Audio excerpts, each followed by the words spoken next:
आ जाओ, भगवान के अंश हो। एक बार आ जाओ, मरना एक बार है, 100 बार नहीं।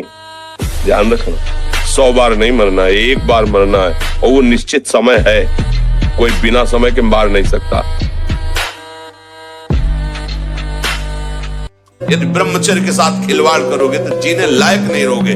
देख लो, ब्रह्मचर्य एक वो महान आशीर्वाद है भगवान का, एक अपार शीतलता, कोई भी रोग तुम्हें परास्त नहीं कर सकता, एक नवीन उत्साह, एक नवीन बल,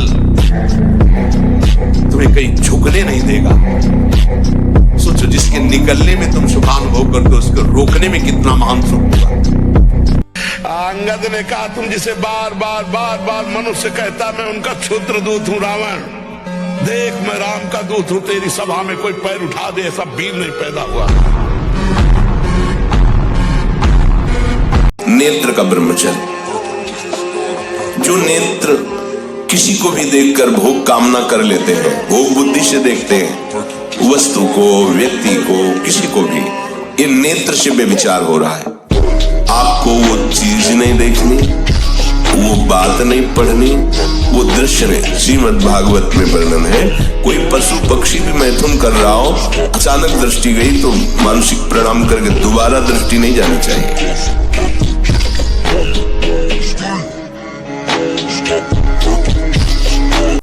ब्रह्मचर्य ये सनातन धर्म का लक्ष्य, मन से, वचन से और शरीर से, तीनों से ब्रह्मचर्य होता है। मन का ब्रह्मचर्य, विषयों का चिंतन ना करना। वचन से हमें कभी भोगों की बातें नहीं करनी, और शरीर से हमें कभी भोग क्रिया नहीं करनी। जो ब्रह्मचर्य रहता है उसे शरीर बल, मनोबल, बुद्धि बल ये सब जागृत हो जाते हैं। आप कुछ समय तक व्यवहार करके देखिए ब्रह्मचर्य का, कि आपको खुद पता चलेगा कि कितना आनंद प्रदान करता है ब्रह्मचर्य। ब्रह्मचर्य एक बहुत बड़ी जीवनी शक्ति है, ब्रह्मचर्य एक बहुत बड़ा लाभ है, ब्रह्मचर्य एक बहुत बड़ा परमानंद है। हम साधारण भाषा में कहते हैं, जिसके निकालने में तुम सुख का अनुभव करते हो, उसके रोकने में कितना सुख है। हर रोग से लड़ने की सामर्थ्य, हर बात को अपनी स्मृति में लाने की सामर्थ्य, हर क्रिया को उत्साह पूर्वक करने की सामर्थ्य, बहुत से सद्गुण ब्रह्मचर्य में है। ब्रह्मचर्य हमारे शास्त्र में सर्वोपम रूप से कहा गया है, व्रतों में महान व्रत ब्रह्मचर्य व्रत। इसी से सारे परमार्थ प्रकाशित होते हैं। ब्रह्मचर्य प्राण और मन तीनों एक कतारतम है। अगर ब्रह्मचर्य ठीक तो मन शांत, आनंदित सोच कराने वाला, निगेटिव नहीं पॉजिटिव सोच कराने वाला, और प्राण संयमित, महाबली। ब्रह्मचारी को काजू बादाम पिस्ता हलवा रबड़ी रसगुल्ला की नहीं आवश्यकता है, प्रार्थना मानने की नहीं जरूरत है। वो अपने आप में एक महान बल धारण किए हुए है। पर अब यही समस्या है कि ना संयम समझ पा रहे हो, ना आहार को समझ। ये आहार तुम्हारा विषय नहीं है। आपको ठीक प्राणों का पोषण करने के लिए उतना जल, उतना अन्न, उतना आहार देना है, जिससे हमारा मन हमारे कार्यों में हमारे अनुसार चले, जो शास्त्र आज्ञा है। ब्रह्मचर्य क्षीण होने मत देना। फिर आपको देखो, अपने आप ब्रह्मचर्य आपको पढ़ाई में न लगा दे तो बताना। आपको सच्ची कहते हैं कि इतना ब्रह्मचर्य में ताकत है कि जैसे चतुरासी जी है, तो जो प्यारो करे से है ना, वो ऐसे पीछे से ऐसे उल्टा और सीधा दोनों तरफ से ग्रंथ याद। हम कह रहे हैं 20 वर्ष तक जवानी का गले था, उसको ब्रह्मचर्य में रखो, उसको काटो मत। और 20 के बाद जब ब्याह करो तो 20-25 वर्ष तक आप संसार के खेल खेलो, आप देखो कोई परास्त नहीं कर सकता। ब्रह्मचर्य में अपार सामर्थ्य है, अपार सामर्थ्य है। ब्रह्मचर्य बहुत जोर का यम है। ब्रह्मचर्य के बिना जीवन मृत है, मृत जीवन। ब्रह्मचर्य अमृत है। ब्रह्मचर्य ही महान सामर्थ्य, परम पुरुषार्थ, भगवत प्राप्ति का प्रबल साधन है। जो भी परम सुख, परम आनंद और लोक में उन्नति, परलोक में परम पद, उसे ब्रह्मचर्य अवश्य धारण करें। ये 5 बातें आप अपने जीवन में उतार लो। यदि उन्नति को न प्राप्त होना तो हमें बताना। कभी कोई तुम्हारे अंगुली नहीं रख सकता। पहली बार, किसी पराई स्त्री की तरफ गंदी दृष्टि, गंदी क्रिया ये नहीं होनी चाहिए। और दूसरा, कोई नशा नहीं होना चाहिए किसी भी तरह। तीसरा, अभक्ष पदार्थों के पाने का त्याग, मांस है, अंडा है, मछली है। चौथा, कपट और छलपूर्ण बर्ताव, इसका त्याग। इसका त्याग कर दो, पांचवा पकड़ लो जोर से, नाम जप, भगवत प्राप्ति हो जाएगी। इस लोक में भी सुखी रहोगे, परलोक में सुखी रहोगे। किसी से लड़ना है तो पहले थोड़ा दूध पियो, घी खाओ, दंड बैठक मारो, संयम से रहो, थोड़ा पावर बनाओ, पहले नाम बल एकत्रित करो, थोड़ा नाम जप करो, फिर देखो ऐसा चाटा मन को मारेगा नाम की अपने आप लाइन पे चलने लगेगा। कोई संशय नहीं, कोई किसी भी तरह का विघ्न। सच्ची कहते हैं तुमसे, सच्ची। हर कष्ट को तुम रौंद सकते हो, हर कष्ट को सह सकते हो। अगर अभी तुम निश्चय कर लो मैं मरा, अब तुमको कोई नहीं मार सकता, सब भयभीत हो जाएंगे तुमसे। केवल एक निश्चय कर लो, आप हमारी जिंदगी की कोई परवाह नहीं। अभी अभी तुम्हारा वो भयंकर रूप आ जाएगा कि जिस गली से निकलोगे लोग अंदर घुस जाएंगे। क्यों? आपने निर्भयता स्वीकार कर ली। अगर व्यायाम नहीं है और आसन नहीं है और दिनचर्या ठीक नहीं, आहार ठीक नहीं, तो भूल जाए कि कोई ब्रह्मचर्य नैष्ठिक 10-20 दिन वो बात अलग है, नैष्ठिक ब्रह्मचर्य के लिए। अब जो उसके विरोधी भाव है, जैसे मोबाइल है, उसे गंदी बातें देखोगे, कभी ब्रह्मचर्य नहीं रह सकते। जैसे गंदे मित्रों का संग करोगे, कभी ब्रह्मचर्य नहीं रह सकते। जैसे आप गंदी चिंतन अंदर करोगे तो आप भले क्रिया न करो, लेकिन आप ब्रह्मचर्य नहीं रह सकते।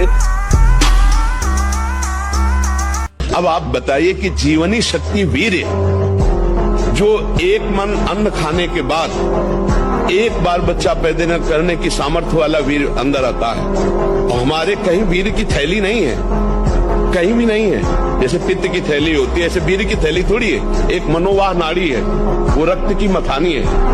जिस समय हम काम वेदना और चेतना से युक्त होते हैं, वो मंथन करके पूरे शरीर से, जब वीर शक्ति शरीर से निकलेगी तो पूरी नस नाड़ियों में तनाव होगा, और वो शक्ति बाहर वो खोखला कर देती है। ये हस्त में तुम खोखला कर देता है, हड्डी तक की शक्ति निकाल देता है। और कमर दर्द होना, माथा दर्द होना, ज्यादा विचार करने की सामर्थ्य न रह जाना, स्मृति न रह जाना। आज पशुता बढ़ रही है, पशुता बढ़ रही है। ये क्या हो रहा है? ये जो व्यवहार बन रहा है, ये धर्म में चलेंगे, इनका जीवन अच्छा होगा, ये पवित्र विचार वाले होंगे, ये भगवान को मानेंगे। ये नहीं कि कोई मुस्कुरा दिया तो फिसल गए। मुस्कुराहट देखेंगे तो सिर्फ श्याम सुंदर की देखेंगे, चाहे कोई भी आ जाए। तुम इतने मजबूत बनो कि कोई भी बुराई तुम्हारे हृदय में प्रवेश न करे, कोई भी तुम्हें बुरा न दिखाई दे, और तुम सब में भगवान को देखकर इस माया पर विजय प्राप्त करो। कोई भी बुरा हमको दिखे ना, और कोई भी बुराई हमको परास्त न कर पावे, कोई भी दुख हमारी प्रसन्नता को न छुपाए, क्योंकि सर्वम खलमिदम ब्रह्म, सब जगह वही विराजमान है। कौन बुरा है? सच्चा ज्ञान, सच्ची अच्छाई तो यही है ना कि बुरे में भी मुझे भगवान दिखाई दे। ब्रह्मचर्य अगर सही है, आपने किसी तरह इधर उधर, तो ये प्रश्न ही नहीं रहेगा। जिधर दृष्टि डालोगे उधर जय होती चली जाएगी। ये सबसे बड़ी क्रूरता अपने साथ तुम कर रहे हो। यदि हस्त क्रिया के द्वारा अपनी जीवनी शक्ति को नष्ट कर रहे हो, आपकी नस नाड़ियों से जीवनी शक्ति निचुड़ रही है, ये तुम्हारा नाश कर दे। इस क्रिया से जितनी हानि उठानी पड़ती है वो हम वर्णन नहीं कर सकते। किसी से लड़ना है तो पहले थोड़ा दूध पियो, घी खाओ, दंड बैठक मारो, संयम से रहो, थोड़ा पावर बनाओ, पहले नाम बल एकत्रित करो, थोड़ा नाम जप करो, फिर देखो ऐसा चाटा मन को मारेगा नाम की अपने आप लाइन पे चलने लगेगा। कोई संशय नहीं, कोई किसी भी तरह का विघ्न। महाराज जी, ना चाहते हुए भी मेरा मन पराई माता बहनों पर दूषित दृष्टि। ऐसा हो ही नहीं सकता बच्चा। हम ना चाहे और फिर मेरा मन ऐसा कर दे तो ऐसा अपनी बहन पे जाता है। अगर हमारा मन किसी माता बहन में चला जाता है, गंदी भावना करता है, तो हम उसे वापस लाते हैं और डांट लगाते हैं। जैसे अपनी बहन तैसे दूसरे की बहन। आत्मना प्रतिकूलानी परेशान न समाचरे। हमारी बहन को कोई गंदी दृष्टि से देखे तो कैसा लगेगा? तो हमको अपनी आंखें संभाल के रखनी, दूसरी बहन बेटियों की तरफ गंदी दृष्टि नहीं देखनी। करना है, ध्यान देकर सुनिए। सबसे पहला कार्य उसकी दिनचर्या में, चाहे बच्चा हो, चाहे जवान हो, या जो कोई भी हो, सूर्य उदय के पहले रात्रि के चौथे प्रहर में ही जाग जाना चाहिए। अपने तो अर्धरात्रि के बाद ही जाग जाएंगे। चौथे प्रहर में प्रातः 4 बजे बिल्कुल जग जाना चाहिए। और जो 8-10 बजे तक सोता है, वो कोई भी हो ब्रह्मचारी रह ही नहीं सकता, ब्रह्मचर्य रह ही नहीं सकता। वो स्वप्न दोष का शिकार होगा, वो नाना प्रकार की कुचेष्टाओं का शिकार होगा पक्का, क्योंकि बुद्धि को सत्य प्रकाश की तरफ प्रेरित करने वाले भगवान भुवन। अगर जीवन को लक्ष्य में पहुंचाना है तो हमारी बात को अक्षरशः मान लो, जितने लोग सुनो। पहला ब्रह्मचर्य, दूसरा कम खाना, तीसरा कम बोलना अर्थात मित भाषण करना, विचार पूर्वक बोलना, और चौथी बात कम सोना। अगर आप मेहनत करने वाले व्यक्ति हो तो 6 घंटे पर्याप्त है। 6 चौको 24 घंटे का एक हिस्सा आप सोने में दे सकते हो। 6 चौको 24, 6 घंटे, और वो भी रात्रि के 10 बजे से लेकर के 11, 12, 1, 2, 3, 4 अपने आप ब्रह्म मुहूर्त का समय आ जाता है। 6 घंटे बाद आप उठिए 4 बजे, और 4 बजे उठ करके अपनी दिनचर्या कीजिए, व्यायाम नित्य कर्म करके भगवान नाम जप, जो पाठ करते हैं वो पाठ कीजिए। तो कम सोना, 6 घंटे सोना, लेकिन ठीक समय पे सोना। मन हमारा कहता है तो क्या है, यम ही न व्यथ्यन्ते ते पुरुषम पुरुषर्षभ सम दुखा सुखाधीरम स्वमृतत्वाय कल्पते। जो मन के द्वारा दी हुई व्यथा से व्यथित नहीं होते, उसको कंट्रोल करते हैं, कदापि नहीं, वो निकल जाते हैं माया से, नहीं तो रौंद दिए जाओगे। और जब ब्रह्मचर्य, ऐसा कैसे हो सकता है?